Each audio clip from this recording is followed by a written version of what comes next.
پہلا اصول ہے، بنیادی اصول، کہ ہر ادارہ اپنے دائرہ کار میں رہتے ہوئے کام کرے گا۔ کوئی ادارہ دوسرے ادارے کے اندر مداخلت نہیں کرے گا۔ یہ ایک اصول ہے اور اس اصول پر عمل کرنا ہے۔ اس کے لیے آپ کو IMF کی ضرورت ہے، اس کے لیے آپ کو ورلڈ بینک کی ضرورت ہے، اس کے لیے آپ کو قرضوں کی ضرورت ہے، کیا کہ پیسوں کی ضرورت ہے۔ اگر ہمارا جو حکمران طبقہ ہے وہ چاہتا ہی نہیں ہے، اصل میں بتا دوں آپ کو، چاہے وہ عدلیہ ہو، چاہے وہ اسٹیبلشمنٹ ہو، چاہے وہ بیوروکریسی ہو، چاہے وہ پولیٹیشنز ہو، وہ چاہتے ہی نہیں ہیں اس پاکستان کے حالات بہتر ہوں۔ وہ تو چاہتے ہیں کہ یہ ملک ایسے ہی رہے، اور اس سے کیوں؟ اس سے جو ہے وہ اس ملک کا سروائیول ہے۔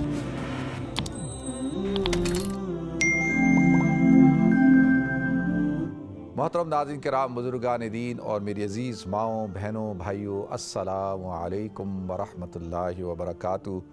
تو لہذا ناظرین، کیا وجہ تھی ہمارے بزرگوں کو ایک ملک بنانے کی؟ اب سوال یہ اٹھتا ہے نا، کیوں انہوں نے یہ ملک بنایا؟ بھائی آج پاکستان سے زیادہ لوگ جو ہے وہ مسلمان رہتے ہیں وہاں پر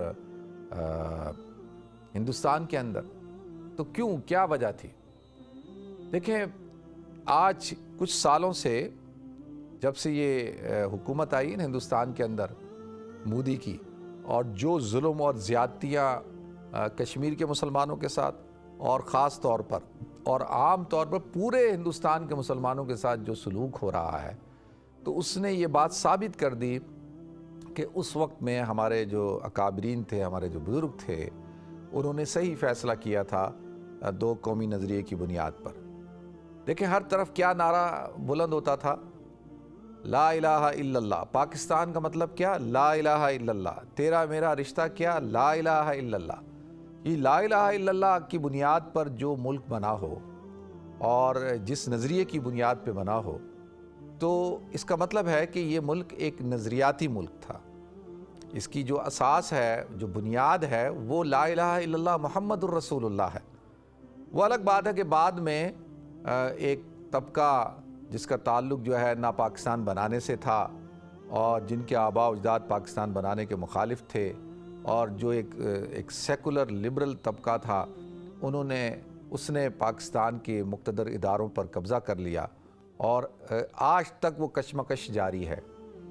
تو لہذا جو بنیاد تھی، جب ہم اس سے ہٹ گئے تو ہمارے سامنے صورتحال ہے۔ تو ایک بات تو یہ عرض کرنی تھی، آپ دیکھیں تو اتنی قربانیوں کے بعد یہ ملک حاصل کیا گیا، اور یقینی طور پر کہ دیکھیں، جب کوئی ملک دنیا کے نقشے پہ ابھرتا ہے تو وہ ملک کوئی اس کے ساتھ کئی چیلنجز ہوں گے، اس کے ساتھ ایشوز ہوں گے۔ ہم اقتصادی طور پر بہت کمزور تھے، ہم عسکری طور پر بہت کمزور تھے، ہمارے پاس کسی قسم کا کوئی نظام نہیں تھا۔ تو شروع کے اندر، اچھا میں ابھی ڈیٹیل میں جاؤں گا نا کہ کیا کیا شروع کے اندر جو چیزیں ٹھیک کرنے والی تھی وہ ٹھیک نہیں کی گئیں، جس کی وجہ سے آج تک جو ہے وہ پاکستان صحیح نہیں ہو سکا۔ سب سے پہلی بنیادی چیز یہ ہے کہ دیکھیں، آج بھی پاکستان کے عدالتوں کے اندر برٹش انڈیا ایکٹ جو ہے وہ چلتا ہے، اور وہ جو قوانین بنائے گئے تھے، جن قوانین کے تحت ایک جابر اور ایک قابض حکومت کرتا ہے نا لوگوں کے اوپر، جس کے ذریعے سے لوگوں کو غلام بنایا جاتا ہے، ان قوانین کو آج بھی جو ہے وہ ان کے اوپر امپلیمنٹیشن ہوتی ہے، انہی قوانین کے اوپر چلا جاتا ہے۔ آج بھی آپ دیکھیں کہ ہماری بیوروکریسی کے اندر، پچھلے دنوں میں پڑھا تھا کہ بیوروکریسی کے اندر جو طریقہ کار ہے، وہی طریقہ کار ہے جو طریقہ کار انگریز کے زمانے میں تھا، کہ جس کے ذریعے سے ایک انگریز کمشنر جو ہے وہ لوگوں کے ساتھ جو سلوک کرتا تھا غلاموں والا، وہی سلوک آج کی بیوروکریسی کے اندر بھی ہے۔ تو لہذا آپ فوج کے اندر دیکھ لیں، آپ فوج کے اندر آج بھی الٹے ہاتھ سے کانٹے کا استعمال کرنا اور کھانا الٹے ہاتھ سے فورس کیا جاتا ہے۔ ابھی بہتری آ رہی ہے، میں یہ نہیں کہہ رہا کہ بہتری نہیں آ رہی، لیکن آپ دیکھ لیں پورا وہ جو نظام ہے، وہ نظام وہی ہے۔ تو آج تک ہم نہ اپنا کوئی ہم نے آئین تو بنا لیا، تو کیا ہم آئین کے مطابق چلتے بھی ہیں؟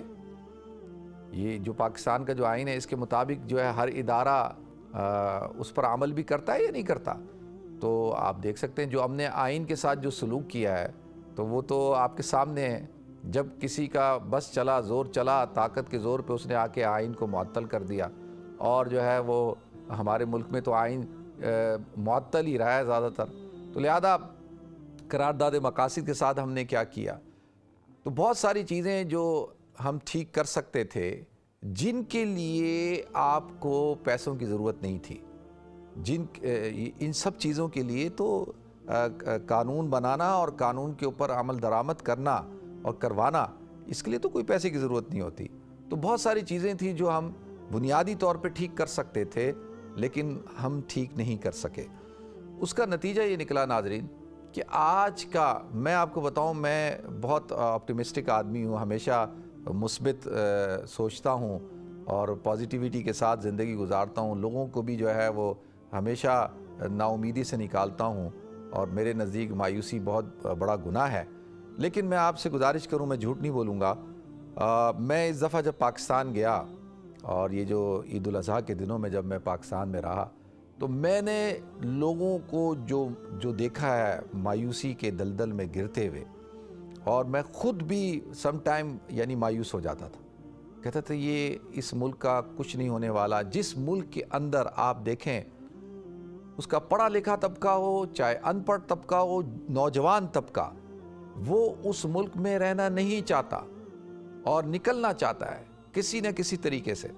ایک عالم ہیں، بڑے میرے دوست ہیں، ساتھی ہیں، بڑا ذہین عالم دین ہے. ان کا مجھے کچھ دن پہلے بڑے درد بھرے الفاظ کے ساتھ میسیج آیا. انہوں نے کہا کہ یہ حال ہو چکا ہے کہ بجلی کا بل دیتا ہوں تو بچوں کی اسکول کی فیس دینے کے پیسے نہیں ہیں، بچوں کی اسکول کی فیس دے دوں تو موٹر سائیکل میں پیٹرول دلوانے کے پیسے نہیں ہیں، اگر موٹر سائیکل میں پیٹرول دلوا دوں تو سوچتا ہوں کہ بچوں کو کھلاؤں گا کہاں سے، والدین بوڑھے ہیں، ان کی دواؤں کے لیے پیسے نہیں ہیں.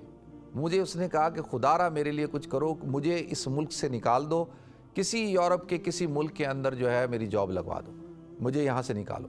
اب آپ دیکھیں ہر نوجوان جو اپنے ماؤں کے زیور کو بیچ کر نکلنا چاہتا ہے، اور اسی طریقے سے آبائی گھروں کو بیچ کے کہتا ہے مجھے نکالو، 10 لاکھ لو، 20 لاکھ لو، 25 لاکھ لو، ہمیں یہاں سے نکالو، ہم نے اس ملک میں نہیں رہنا. دیکھیں ہم سب ابھی جشن آزادی کو سیلیبریٹ کر رہے ہیں نا، اور کتنے جوش و جذبے کے ساتھ کر رہے ہیں. آپ مجھے بتائیں کہ جس ملک کا نوجوان اس ملک میں نہیں رہنا چاہتا ہو تو وہ ساری محبت ایک طرف ہو جاتی ہے. کہتے ہیں ریاست جب ہوتی ہے نا ماں جیسی، تو ماں کیا کرتی ہے؟ ماں اپنے بچوں کے ساتھ انصاف کرتی ہے، ان کے درمیان تفریق نہیں کرتی ہے. تو جس سوسائٹی کے اندر، جس معاشرے میں تفریق ہو، جس معاشرے میں انصاف نہ ہو، وہاں پر ایک جو طبقہ ہے بڑا کھاتا پیتا، جو خوشحال ایلیٹ کلاس جو ہے، جن کے لیے وہ ملک جنت ہے. آپ یقین جانیے کہ جب میں وہاں جاتا ہوں تو لوگ مجھے کہتے ہیں کہ بھائی پاکستان تو سب سے بہترین ملک ہے پیسہ بنانے کے لیے. یہاں پہ تو وہ لوگ جو پیسے والے لوگ ہیں، جو مراد یافتہ طبقہ ہے، جو حکمران طبقہ ہے، اور وہ ایک مخصوص چند لوگ ہیں، چند خاندان ہیں، اور وہ چند افراد ہیں. لیکن جو میجورٹی آپ ان کو دیکھیں ان کا کیا حال ہے. تو لہذا ایک تو یہ جو صورتحال ہے، اس صورتحال کا ذمہ دار کون ہے؟ لوگ کہتے ہیں کہ یار آپ مسائل کی طرف نشاندہی کر دیتے ہیں، مسئلے کا حل بھی تو بتائیں. ابھی 14 اگست کے سلسلے میں کئی ہمارے دوستوں کے پروگرام میں گیا میں، اور کئی چینلز، یوٹیوب چینلز پہ کوئی انٹرویو بھی دیے، تو لوگ پوچھتے تھے کہ وہ حل بتائیں، حل کیا ہے؟ دیکھیں میں عرض کروں کہ حل تو سامنے موجود ہے. آپ دیکھیں دنیا نے کیسے ترقی کی. جس ملک میں اور آپ رہتے ہیں، ان ملکوں نے ترقی کیسے کی ہے؟ پہلا اصول ہے، بنیادی اصول، کہ ہر ادارہ اپنے دائرہ کار میں رہتے ہوئے کام کرے گا. کوئی ادارہ دوسرے ادارے کے اندر مداخلت نہیں کرے گا. یہ ایک اصول ہے، اور اس اصول پر عمل کرنا ہے. اس کے لیے آپ کو IMF کی ضرورت ہے، اس کے لیے آپ کو ورلڈ بینک کی ضرورت ہے، اس کے لیے آپ کو قرضوں کی ضرورت ہے، کیا کہ پیسوں کی ضرورت ہے.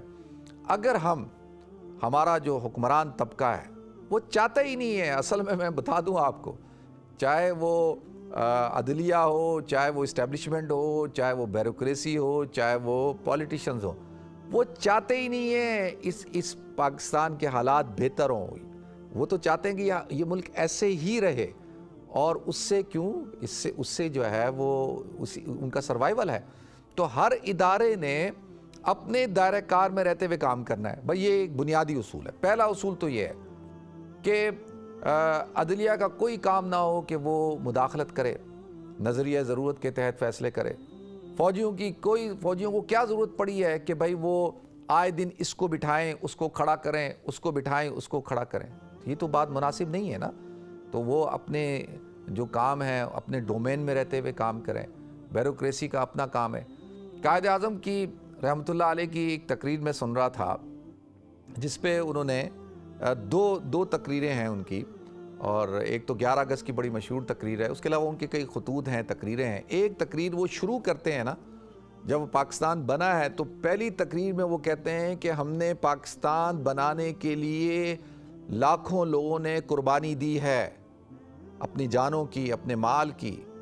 تو اب ہم نے پاکستان کو بنا لیا ہے، اب پاکستان کے استحکام کے لیے، پاکستان کی بقا کے لیے، پاکستان کی ترقی کے لیے ہمیں اب قربانی دینی ہوگی۔ تو لوگوں نے تو قربانی دی اور آج تک دے رہے ہیں، تو وہ کن کو مخاطب کر کے کہہ رہے تھے کہ اب ہمیں جو ہے وہ کیا قربانی دینی ہوگی۔ دوسری بات، تیسری بات انہوں نے کیا کہی؟ انہوں نے کہا دیکھو کہ مسلمان جو ہے وہ مشکل حالات میں گھبرایا نہیں کرتا، مسلمان جو ہے وہ مشکلات کا مقابلہ کرتا ہے۔ یہ قائد اعظم کے الفاظ بیان کر رہا ہوں، میں اپنے الفاظ بیان نہیں کر رہا۔ ایک موقع پر انہوں نے بیوروکریسی کو مخاطب کرتے ہوئے کہا کہ دیکھو تم جو ہے وہ اسٹیٹ کے ملازم ہو، تم جو ہے ریاست کے ملازم ہو، حکومتیں آئیں گی اور جائیں گی، لیکن تم نے حکومتوں کے ساتھ اپنی وفاداری کو وابستہ نہیں کرنا۔ تمہاری وفاداری جو ہے کس کے ساتھ وابستہ ہے؟ اسٹیٹ کے ساتھ، ریاست کے ساتھ، ملک کے ساتھ۔ تو حکومتیں تو آئیں گی جائیں گی، لیکن ہمارے ہاں، یہ انہوں نے بیوروکریٹس کو مخاطب کر کے کہا تھا۔ تو لہذا ناظرین، ایشو کیا ہے؟ اب مسئلے کا حل کیا ہے کہ ہر ادارہ جو ہے وہ اپنے دائرہ کار میں رہتے ہوئے کام کرے۔ اور میں کہتا ہوں کہ اگر ہم یہ تہیہ کر لیں، ہمارے جو بڑے ہیں، خاص طور پہ یہ جو بڑے ہیں نا، ان بڑوں کو اصل میں یہ جو عوام ہے نا، یہ تو کیڑے مکوڑے ہیں نا، ان کی تو کوئی حیثیت ہی نہیں ہے۔ تو یہ جو بڑے ہیں ان کو کوئی سمجھا دے کہ بھائی آپ لوگ خدا را بس کر دو۔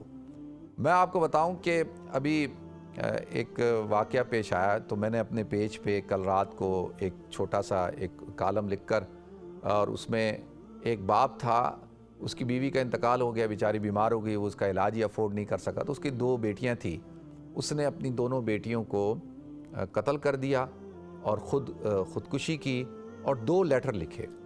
ایک خط لکھا اس نے کہ بھائی میں جو ہے 1.5 لاکھ روپے کا مقروض تھا، اور یہ اس نے ساری صورتحال لکھی۔ اور دوسرا اس نے کہا کہ بھائی جو میرا جو بھی سامان ہے یہ ادارے کو دے دینا، اور میری جو ڈیڈ باڈیاں ہیں، میتیں، وہ بھی اس ادارے کو دے دینا، وہی تجہیز و تکفین کر دیں گے۔